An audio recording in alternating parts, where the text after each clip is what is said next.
To enable integration with Pinboard, activate Hook and open the preferences using the shortcut Command,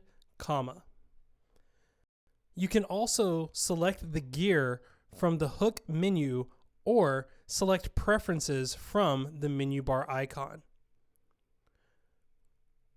When the Preferences menu appears, choose Services, followed by the plus sign in the bottom left corner. Enter your username and API token. To get this information, select the link titled Retrieve Your API Token here. The username is the first half, followed by a colon, and the API token being the second half. Select Sign In. Finally, check the box Enable this account.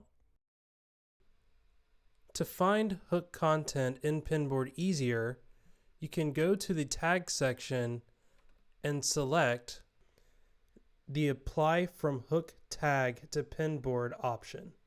Now, when you hook a new URL, you should see the results shortly afterwards in Pinboard. To view the hooked content in Pinboard, browse to the content, activate Hook, and either select Reveal Page in Pinboard or use the hotkey Command R.